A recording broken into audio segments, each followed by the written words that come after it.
हुजूर अलैहिस्सलाम फरमाते बंदे से गलती हो जाती है तो वो अल्लाह की बारगाह में तौबा करता है तो रब फरिश्तों से फरमाता है मेरे बंदे को पता है कि मेरे अलावा माफ करने वाला कोई, तो देखो ना वो आ गया है। तो फरिश्ते अपने मालिक की बात की तरफ मुतवज्जे होते हैं तो रब फरमाते हैं गवाह हो जाओ मैंने इसे माफ कर दिया है। हुजूर फरमाते हैं उस बंदे से फिर गलती हो जाती है, वो फिर अर्ज करता है मालिक भूल गया था, गलती हो गई, खता हो गई, गुनाह हो गया।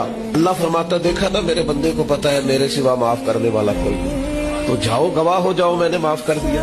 हुजूर फरमाते तीसरी बार फिर गलती हो जाती है, तीसरी बार आके कहता अल्लाह माफ कर दे, तो अल्लाह कहता पता ना मेरे बंदे को मेरे अलावा माफ करने वाला कोई नहीं, गवाह हो जाओ मैंने इसे माफ कर दिया। गोया वो जब जब आता रहता है रब तब तब उसे माफ फरमाता रहता है। हुजूर फरमाते रब ने मखलूक बनाई तो ये लिख दिया कि लोगों याद रखना गजब ज्यादा नहीं है, रहमत ही तुम्हें करम ही ज्यादा मिलेगा।